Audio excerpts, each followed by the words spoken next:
사도행전 27장 36절을 37절 다시 한번 읽읍시다. 시작.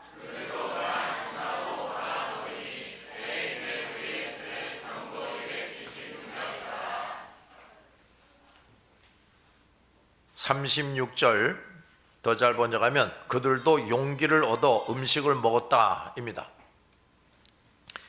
바울의 신앙에 의한 행동, 그러니까 무슨 말이냐면 이제 죽어가는 마당에 빵을 만들어 가지고 하나님 앞에서 기도하면서 먹게 하는 이런 행동은 그 배에 탄 모든 사람에게 큰 영향을 끼칩니다. 저들은 자신들과 똑같은 처지에 있었던 바울이 자기들처럼 식욕을 잃거나 절망에 빠지지 않고 음식을 먹는 것을 보고 식욕도 되찾고 음식을 먹은 것입니다. 그리고 하나님께서 바울을 통해 주신 약속, 이 약속을 믿게 됩니다. 그것을 믿지 못했다면 그들이 용기를 얻고 음식을 먹을 이유가 없지요. 하나님은 불순종자들 속에 함께하며 그들과 별로 다를 것이 없어 보이는 아직도 죄를 짓고 있는 그리스도인들을 사용하셔서 멸망해 가는 자들에게 복된 소식을 듣게 합니다. 또한 하나님은 이미 예수 그리스도를 믿는 사람들을 구원하신 것과 같은 방법으로 아직도 절망 속으로 빠져 들어가고 있는 사람들을 구원하십니다.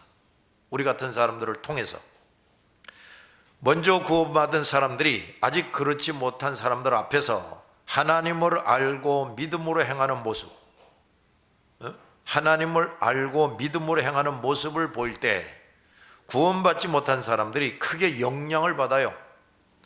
자기도 그리스도인들처럼 구원받을 수 있겠구나 하는 가능성을 깨닫게 됩니다. 그러므로 우리 먼저 그리스도인으로서 구원받은 사람으로서 믿음의 행동과 생활을 보여주어야 돼요. 성령에 의해서 점점 더 치료되고 변화되고 성숙되어 가는 성도. 다시 들어봐요. 성령에 의해서 점점 더 치료되고 변화되고 성숙되어 가는 성도. 이런 사람일수록 그 나타내 보여주는 것이 자연스럽게 더 분명하고 강하게 불신자들에게 나타나고 보여지게 됩니다. 여러분이 몰래 학교 다니고 직장 다니면서 신앙생활 한다는 걸 감추고 있을 수가 있는데, 그런데 성령에 의해서 치료되고 변화되고 성숙되어 가는 성도는요, 그 옆에 있는 사람들이 저 사람 저거 예수 믿나 보다 하는 걸 느끼고 알게 돼요. 적어도 그렇게 돼야 됩니다. 똑같은 복음과 말씀을 전해도 누가 전하느냐에 따라서 결과가 아주 달라집니다. 전도할 때 많은 대상자들이 자기가 그동안 알고 있는 교인들의 부정적인 모습을 보고 상심하고 있어요. 그래서 나는 교회 다니지 않기로 했다는 말을 우리가 자주 듣습니다. 교회 안에 있는 사람들 중에는 예수 그리스도를 영접했어도 아직도 변화되고 치료되고 성장되는 일에 있어서 너무 더딘 사람들이 있어요. 그래서 옆에 있는 사람이 저 사람이 예수 믿는 사람인지 뭔지 알 수가 없네, 이런 교인들이 많습니다. 그래서 이제 막 교회 안에 들어온 사람이 이러한 교인들의 모습을 보고 실망하게 됩니다. 그러나 교회 안에 있는 사람들이 다 그렇지 않아요. 생활과 행동으로서 자연스럽게 그 아름다운 모습이 느껴지게 하는 성도다운 성도가 있어요. 이런 것을 이제 보고 느낄 때 저 배에 탄 사람들처럼 복음과 말씀을 받아들이게 되는 겁니다. 이것이 바로 그리스도의 향기와 빛을 발하는 것이고 소금과 편지의 사명을 수행하는 겁니다. 점점 극심한 혼란과 죄악 속에서 살아가는 저 바깥에 있는 사람들의 마음은 더 강팍하고 완악해져 갈 것입니다. 아무리 전쟁이 벌어지고 질병이 난리를 치고 해도요, 사람들의 마음이 더 강팍해져 간다고 말이에요. 그럴수록 우리 그리스도인들은 위와 같이 잘 훈련되고 치료되고 성숙한 그리스도의 사람이 되어야 돼요. 우리가 말로 뭘 전하기 전에 우리에게서 예수의 향기를 풍겨야 된다고 말이에요. 거울만 크게 짓고 사람 수만 많은 교회를 만들려고 애쓰는 것이 아니라 성도 수가 몇이든지 개개인이 이런 성숙한 성도가 되기 위해서 목사와 교회 지도자와 성도들이 합심해서 힘쓰고 기도해야 됩니다. 교회가 날로 부흥하게 해주세요라고는 다 기도하는데 우리 각자가 깨지고 치료되고 변화해서 성도다운 성도가 되게 해달라는 기도는 거의 하지 않아요. 영혼이 어둡고 병들어 있단 말이지. 우리 그리스도인들은 저 사람들에게 헛된 용기가 아니라 참되고 거룩한 용기, 따라합시다. 참되고 거룩한 용기, 이걸 불러일으키는 사람이 돼야 돼. 그러니까 이 배에서 막 죽어져가요. 이제 절망에 빠져 있어요. 근데 이제 바울이 참되고 거룩한 용기를 가지게 해줬다고 말이에요. 특히 목사와 교회 지도자들이 그렇게 해야 합니다. 결코 거짓종이 되지 말아야 돼. 헛된 위로하고, 아무리 죄를 짓고 욕심이 가득해서 사는데 여러분이 원하는 대로 다 이루어 주실 것입니다. 하나님은 여러분을 사랑하시기 때문입니다. 그따위 소리 하는 이 거짓말쟁이 목사들, 그런 사람이 되지 말아야 돼. 음식을 먹고 기운을 차린 사람들의 수요가 전부 276명이더라 그랬습니다. 한 사람의 훌륭한 본보기가 얼마나 많은 사람을 살려내게 되었는가를 보여줍니다. 이제 저들은 14일 만에 음식을 맛있게 배부르게 먹었어요. 그러한 육신적인 기쁨과 만족은 이들이 하나님의 사랑과 함께 있었기에 가질 수가 있었습니다. 더욱이 하나님의 사람의 말에 귀를 기울였기에 가질 수가 있었어요. 하나님의 사람의 말에 귀를 기울이는 사람들은 육신적으로도 진정한 기쁨과 만족을 선사받게 돼요.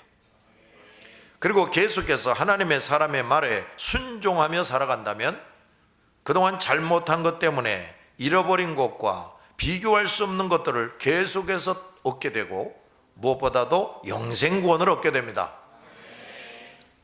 그러므로 우리 그리스도인들이 불신자 우상 숭배자들에게 파고 들어가서, 왜 내가 이런 표현을 써요? 왜 파고 들어가느냐? 그 들어가기가 쉽지가 않아요.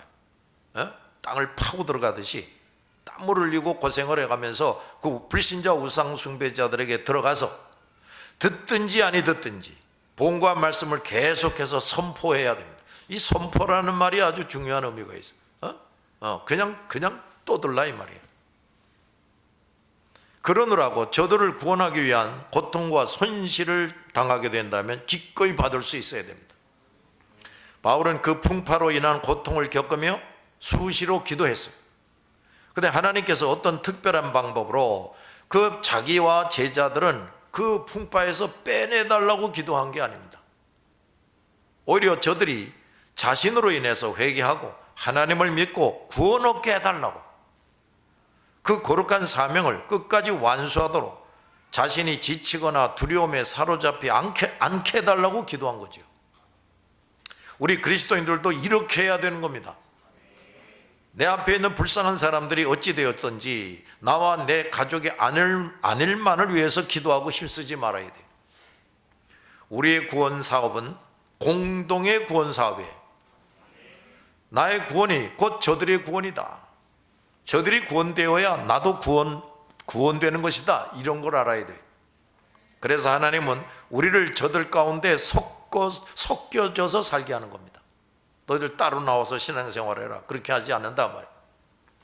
그러므로 우리 모든 교회들도 이런 교회가 되어야 됩니다. 믿는 사람들끼리만 모이고 믿는 사람들끼리만 사귀고 돕고 예배하고 기도하는 것으로 그쳐서는 안 된다고 말해요. 근데 오늘날 현대의 교회들이 다 여기에 빠져 있어요. 믿는 사람들끼리만 모여서 뭐 음식을 해 먹고 뭐 찬양을 부르고 기도하고 그러고는 싹 터져버려요. 성도 수가 적으면 적은 대로 앞에서 말한 대로 첫째, 성도다운 성도가 되기 위해서 힘써야 되고, 두 번째, 교회 바깥에 있는 사람들을 구원하는 일에 전력을 다해야 됩니다. 이 교회가 이렇게 돼야 돼요. 첫째는 성도들이 성도다운 성도가 되기 위해서 각자가 힘써야 되고, 그 다음에 바깥에 있는 사람들을 구원하기 위해서 각자 다 힘을 모아서 전력을 다해서 전도해야 된다고 말이에요. 그런데 성도다운 성도가 되는 일이 제대로 되지 않으면 성도들이 전도를 할 수가 없어요. 성도다운 성도가 잘 되면 이들이 나가서 전도하는 데는 자동적으로 되어집니다. 전도하는 것을 통해서 교회 안에 새로 들어온 사람들이 또 성도다운 성도가 되도록 힘쓰고 그 사람들이 또 전도를 잘하게 되어야 돼. 이게 부흥이에요. 숫자만 많아지고 건물 크게 짓는 게 그게 부흥이 아니고, 이러한 거룩한 순환이 꾸준히 중단 없이 되어가는 교회가 되어야 됩니다. 그런데 사람 수는 증가하는데 앞에서 말한 일이 잘 안 되면 그런 교회와 성도는 겉모습만 요란할 뿐이다 그 말이에요. 겉모습만 요란해. 건물만 요란하고 실속이 없게 되고 결코 그리스도가 머리가 되고 주인이 되는 교회가 되지 않는다 그 말이에요. 목사가 주인이고 교인들이 저마다 주인이에요. 그래서 교회의 구실을 제대로 할 수가 없게 됩니다. 오히려 앞에서 말한 것처럼 전도를 가로막는 사람들의 집합소가 되어버려요. 우리가 나가서 전도해보지만 지금 뭐 코로나가 난리고 뭐 이런데 뭘 그렇게 전도하느냐고. 나도 교회를 다니지만 뭐 이따 소리 하는 사람들이 있어요. 그게 성도입니까? 이런 교회는 그리스도의 향기와 빛을 제대로 발할 수가 없고 편지와 소금의 구실을 제대로 할 수가 없습니다. 38절, 배부르게 먹고 밀을 바다에 버려 배를 가볍게 하였더니 그랬습니다. 자, 이들은 배부르게 먹고 밀을 바다에 버렸다 그랬어요. 이유가 뭐냐? 배를 더 가볍게 하기 위해서입니다. 저들은 최대한 배를 가볍게 해서 섬에 가까이 가기 전에 암초에 부딪혀서 배가 깨지지 않기를 바랐습니다. 저들은 이미 모든 감나가는 화물, 배에 있는 화물, 그리고 배에서 쓰는 기구까지 다 뜯어서 바다에 던져버렸어요. 그런데 그들의 처지는 배를 조금이라도 더 가볍게 하기 위해서 저들의 생명과도 같은 밀을 바다에 버려야 됐어요. 다 버리게 됩니다. 그들에게 내려진 불순종의 대가는 참으로 이렇게 가혹했어요. 불순종하기를 오래 하면 그 대가도 아주 오랫동안 철저하게 치러야 됩니다. 아이고 뭐 늙어 죽기 전에 예수 믿으면 되겠지 뭐 이런 사람이 있어요. 그래도 하나님은 그들의 목숨만은 다 건져 주시겠다고 약속을 하셨으니 천만다행이 아닐 수가 없지요.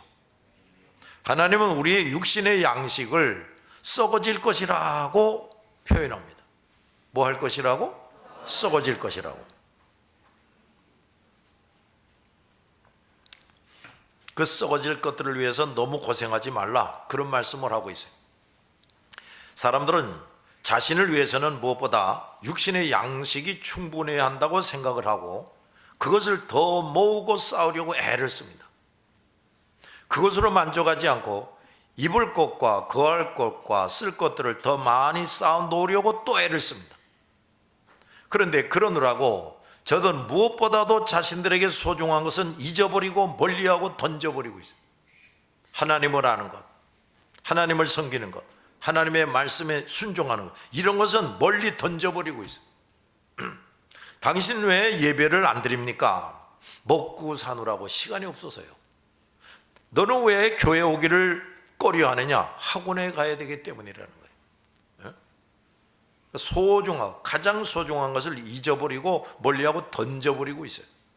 먹고 살겠다고, 좋은 학교 가겠다고. 그러나 하나님은 그들이 계속해서 그렇게 하면 육신뿐 아니라 영혼까지도 영혼이 침몰당할 것이기 때문에 그들이 애써서 모은 것들을 그들 스스로가, 누가 아니라 그들 스스로가 또 타의에 의해서 던져버리거나 잃어버리게 합니다. 하나님과 하나님의 말씀을 무시하고 거역하며 그들이 애써서 모으고 쌓은 것들은 결국은 다 없어지게 돼요.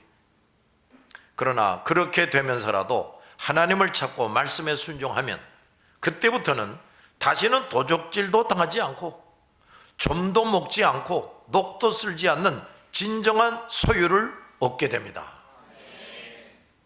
이제 이 배에 탄 사람들은 그렇게 되기 위해서 이제 마지막 코스, 즉 식량까지도 던져버리는 일을 하게 돼요.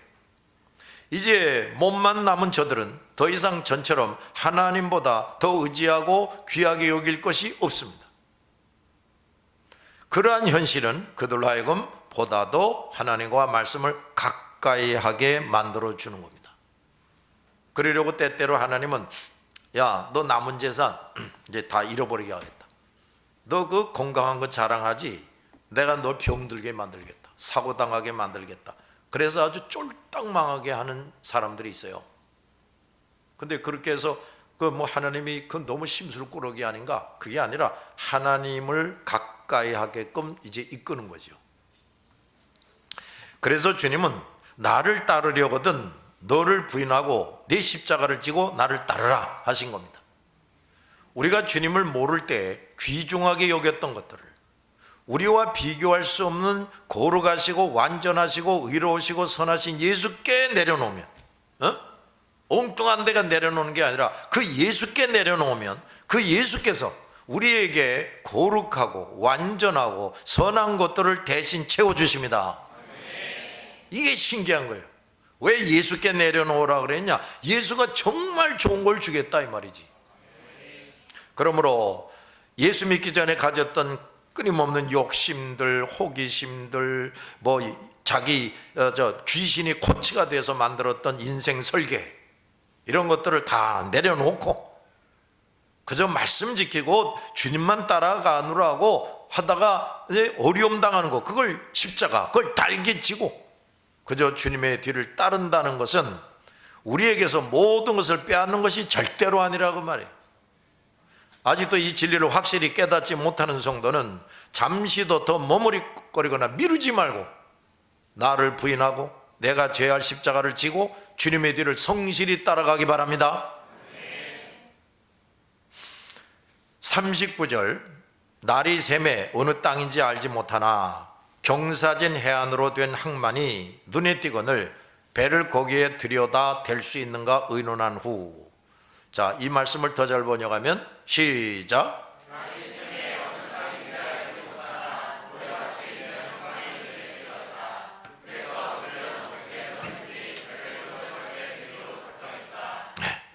자, 저들은 그 배가 있는 곳이 어디인지조차 도무지 알 수가 없었어요. 아드리아해, 지금 그 배가 있는 곳이 아드리아해인데 유럽과 아시아와 아프리카와 모두 접해 있는 바다입니다. 그래서 그들은 14일 동안 풍랑에 따라 그 아드리아해를 떠돌아다녔기 때문에 지금 닻을 내리고 있는 것이 유럽인지 아시아인지 아프리카인지 도무지 알 수가 없었어요. 이것을 보면 그들은 그때까지도 육안으로 어느 정도나마 별의 위치를 보고 짐작할 수 있는 상황도 아니었다는 걸 알 수가 있어요.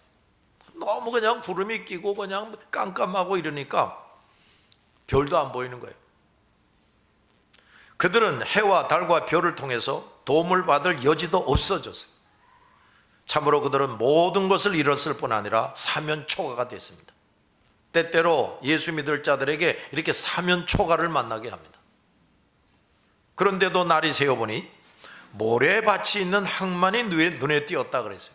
내가 여기 쓰지 않았는데 바위가 보이는 항만이 눈에 띄었다 그러면 이것도 곤란해져. 이 배는 이미 이게 파손되기 직전인데, 이게 그냥 파도에 밀려가지고 바위에 콩 하고 부딪히면 그냥 쪼개진단 말이에요. 모래밭이 있는 항만, 이곳으로 이 배를 이렇게 하나님이 이끌어 가시는 겁니다. 절망에 빠져있던 그들이 하나님의 사람 바울의 말에 순종하여 음식을 먹자마자 그들이 상륙할 땅이 보이기 시작했습니다. 바울의 말에 순종하자마자 그들의 눈앞에 살 길이 보여졌다고 말해요. 하나님께 순종하는 것이 얼마나 신속하게 유익을 얻게 하고 희망을 가져다 주는 것인가를 보여줍니다. 대부분의 사람들이 이토록 좋은 삶의 지혜와 방법, 그건 뭐야? 하나님 말씀부터 순종하는 거. 이걸 모르고 잃어버린 채로 보둥보둥거리며 살고 있어요.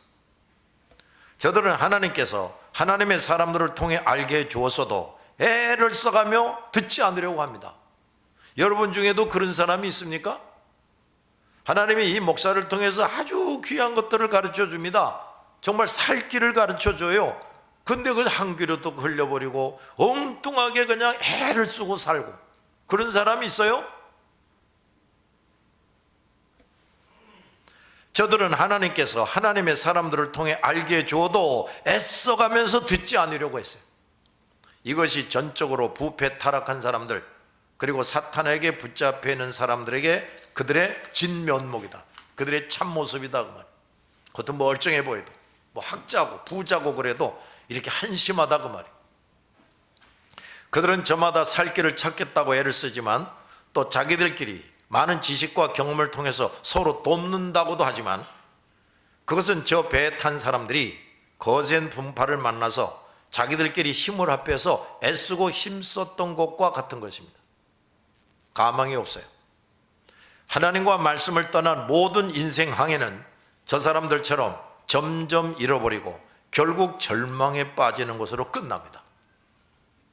그런데 그러한 절망 가운데서나마 하나님께서 보내신 사람, 하나님께서 보내신 사람들의 말에 귀를 기울이면 그때나마 살 길이 보이게 되는 겁니다. 그러나 또 대부분의 사람들이 마지막 결정적인 순간까지도 하나님과 하나님의 사람들에게서 등을 돌리고 있어요. 이런 사람들의 인생 항로는 결국 파손되고 마는 겁니다. 앞에서도 말했지만 저 사람들의 저 배에 탄 사람들에게 그래도 하나님의 사람이 옆에 있었고 백부장과 군인들이나마 먼저 바울의 말에 순응해서 거룻배의 줄을 끊고 또 바울이 나서서 해주는 충고와 격려의 말을 모두가 조용히 듣고 음식을 먹고 있을 때 그들의 배는 그들이 상륙할 한 섬으로 하나님에 의해서 점점 가고 있게 됩니다. 얼마나 어떻게 순종하느냐에 따라서 그 효과는 그대로 신속하게 나타납니다. 제가 늘 하나님 앞에서 조심하려고 하는 게 있어요.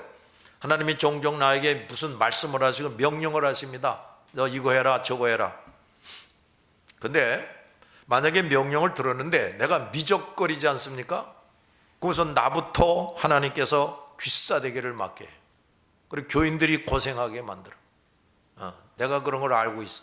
그러니까 무슨 명령이 떨어지면 아주 신속하게 이행합니다.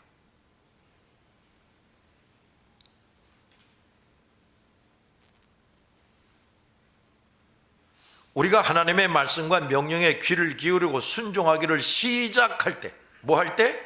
시작할 때 하나님께서는 즉시 우리의 문제를 해결하는 작업을 또 시작합니다. 때로는 그 하나님의 작업이 우리가 보기에 조금 오래 걸려 보이는 때가 있는데 그것도 탁월하신 하나님의 지혜로서 가장 적절하고 유익하게 진행되고 있는 것이라고 말해요. 만약 오래 걸린다면 그것은 하나님께서 그만큼 우리에게 더 좋은 작품을 정성 들여서 만들어 주고 계시는 겁니다.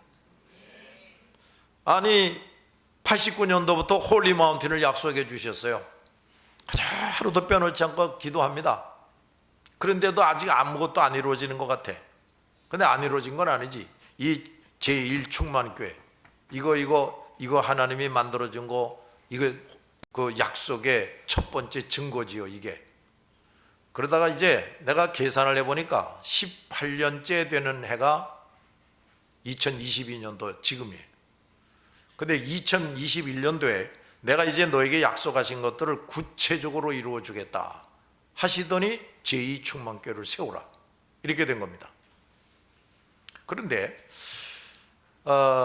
만약에 말이에요, 야 땅을 사가지고 너들 헌금 열심히 내가지고 건물을 져라 이렇게 하시면 또 그렇게 해야 되겠죠. 근데 아니 우리가 그렇게 잘 줘놓은 예배당에 좀 개조 좀 하고 뭐 좀 이렇게 수리만 해도 아이고 고생이 막심해. 그런데 아니 땅을 사가지고 우리 건물을 지는데 건물을 질 때 우리 업자한테만 맡기고 발장 턱 끼고 있을 수 있습니까? 우리 그런 부자 여기 하나도 없어. 그래 한 푼이라도 아끼려면 우리가 가서 또 같이 일을 해야지. 얼마나 고생을 많이 했겠어요. 근데 왜 빨리 안 이루어주시나? 가만히 있어. 내가 민 커뮤니티의 사장을 통해서 내가 다 지어놓게 해줄게. 정말 내가 처음에 딱 가서 보니까 야 요거 하나님이 우리 교회를 위해서 저 사람을 통해서 이렇게 꼼꼼하게 만들어 놓게 하셨구나. 우리가 열심히 기도하고 전도해야 되는데 그건 뭐 예배당 짓느라고 거기서 허구한 날 시간 보낼 시간이 없다고 말이에요. 좀 더디 이루어지는 것 같았지만 오히려 하나님은 더 좋은 작품을 만들어서 우리에게 주신 겁니다. 그러므로 하나님을 알고 섬길 줄 알고 하나님의 명령에 순종할 줄 아는 사람들은 그런 삶을 잃지 않는 한, 이랬다 저랬다 하지 않는 한 끊임없이 이러한 하나님의 도우심을 받게 됩니다. 일사천리로 나가게 되는 거예요. 이것이 하나님을 알고 섬기는 사람과 그렇지 않은 사람의 차이입니다.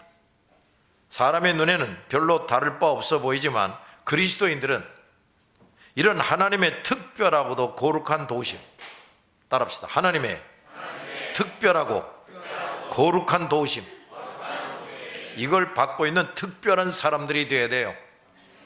그리고 그들의 인생은 적어도 결코 불신자 우상숭배자들처럼 파손되고 침몰돼서 사라져버릴 인생 항로가 되지 않는다고 말이에요. 어떤 사람 평생의 신앙생활을 했다고 그랬는데 뭐 이렇다 하게 하는 거 하나도 없어.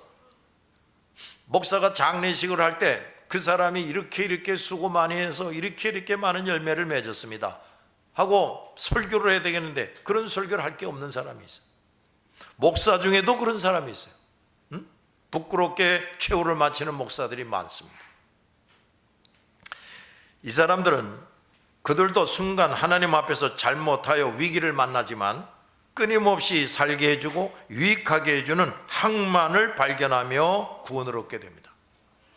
그리고 마지막에는 영원한 안식의 항구인 천국에 도달합니다. 저들은 어떻게 해서든지 배를 모래밭에 대기로 작정했다 그랬습니다. 그리고 저들은 작정하고 힘쓴 대로 그 섬에 상륙하게 됩니다. 자, 하나님의 사람 바울의 말에 하나를 순종하니까 그때부터 그들이 기울이는 수고와 노력은 전처럼 헛되거나 실패하지 않고 성공하게 됩니다. 순종의 효과의 결과는 이런 것입니다. 그러니까 순종부터 해보라고요. 그리고 기다려봐요. 새로운 장이 열립니다. 아직도 이런 사실을 깊이 깨닫지 못하고 저 배의 사람들이 그동안 했던 것처럼 하나님의 말씀과 명령보다 나 또는 다른 사람들의 말과 방식과 지식을 따르고 있는 성도, 이런 사람은 더 이상 그 어리석은 인생 방식을 따라가지 마시기 바랍니다. 만약 그런 인생을 계속해 나간다면 점점 더 잃어버리게 돼요. 얻는 게 아니라 심지어 파산하고 맙니다. 지금 남풍이 순하게 불어준다고 저 사람들처럼 그러면 그렇지, 내 생각대로 우선 돈 좀 번 다음에 지방칸 마련한 다음에 대학에 들어간 다음에 내 목표가 성취된 다음에 하나님의 말씀에 순종하고 하나님 일도 해야지, 그렇게 하지 말라고 말해요. 저 사람들이 바로 그렇게 하다가 크게 망하게 되는 겁니다. 지금 당장 하나님의 사람들을 가까이 하고 또 그들을 통해 주시는 하나님의 말씀을 열심히 들으란 말이에요. 귀를 닫아버리지 말고.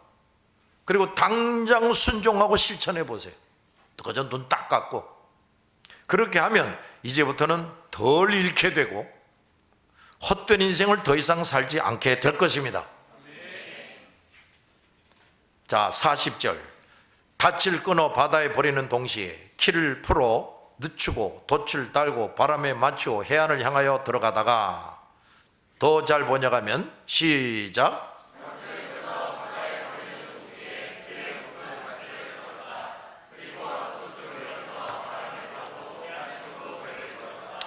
자, 이제 그들은 바람과 조수를 이용해서 섬을 향해 갈 수가 있습니다.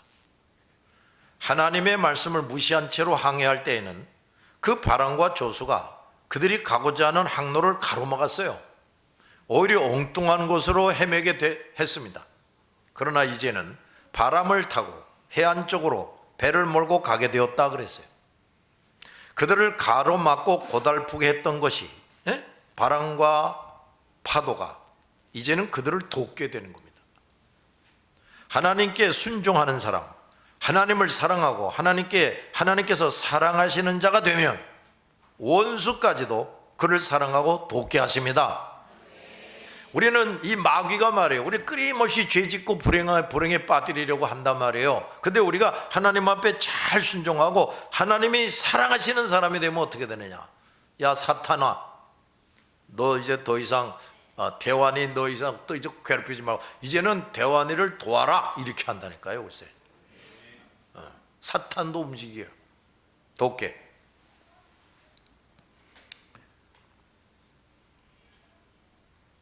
그들을 가로막고 고달프게 했던 것이 이제는 그들을 돕게 됐다니까요. 하나님께 순종하는 사람, 그저 하나님께서 사랑하시는 사람이 되면은 원수까지도 그 사람을 돕습니다. 원수까지 돕는데 다른 사람이 안 돕겠습니까?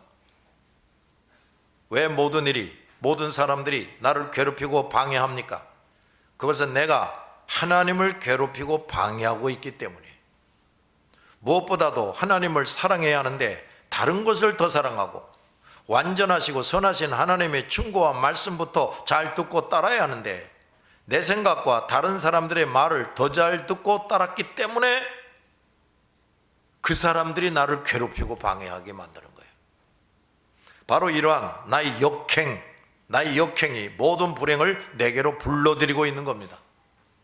이제 저들은 하나님께서 그들을 돕게 하시는 바람과 조수를 마치기 위해서 그것에 방해되는 것들을 스스로 제거합니다. 먼저 닷줄을 끊어 바다에 버렸다 그랬어요. 그 닻은 배 뒤에 내렸던 4개의 닻입니다. 그들은 그 닻을 내려서 배가 더 이상 망망대해로 떠돌아다니지 못하게 하려고 했던 것인데 그 닷들도 이제는 그들이 섬에 상륙하는 일, 즉 하나님께서 도우시는 바람과 조수를 따라가는 것에 방해가 됐단 말이에요. 그래서 그거를 끊어버리는 겁니다. 그 다음에 키를 묶은 밧줄을 풀었다 그랬어요. 키, 방향타지요, 방향타. 그 깃줄은 폭풍우가 치는 동안 견고하게 고정시키려고 묶어놨어요. 그러나 그들은 섬으로 들어가고 있었으므로 조타수가 배를 조금 더 자유롭게 몰기 위해서 이제는 그 줄을 푸는 겁니다. 그동안 사용할 수 없던 키를 이제는 사용할 수 있게 됐다고 말해요. 하나님께 불순종했을 때에는 이것저것 내 손으로 던져버려야 했고 사용할 수 있었던 것도 무용지물이 되었었는데 하나님께 순종하니 그때부터는 새로운 것을 얻게 되고 쓸모없던 것들도 유용하게 사용할 수 있게 됩니다. 이게 그렇단 말이에요. 하나님께 불순종할 때는 건강, 지식, 재능이 점점 무용지물이 되지만 순종하면 그 모든 것들을 유용하게 사용하게 돼요. 또 이런 말을 할 수가 있어요. 이 자식놈이 맨날 아비, 어미 속만 새겼어요. 저건 쓸모도 없는 놈이야. 근데 내가 이제 하나님께 순종하게 되면은 그 못되게 굴고 쓸모없던 놈이 아주 가문에 유익을 끼치게 되는 겁니다. 내게 없었던 것 같던 재능도 발휘하게 돼요. 그렇습니다. 근데 우리 제자들을 보면 그걸 알 수가 있어요. 저 녀석이 뭘 하겠나? 근데 별걸 다 합니다. 순종하니까. 점점 어디서나 나와 내 인생이 쓸모있는 것이 돼가고 내 가족뿐 아니라 많은 사람들에게 유익을 끼치고 꼭 필요한 것이 되게 됩니다. 그래서 세상에서 가장 못나고 천대받던 사람들도 예수 그리스도를 확실하게 믿고 하나님의 말씀과 명령에 잘 순종하면 누구보다도 귀하고 능하게 쓰임받고 모든 사람에게 사랑과 존경받는 사람이 돼요.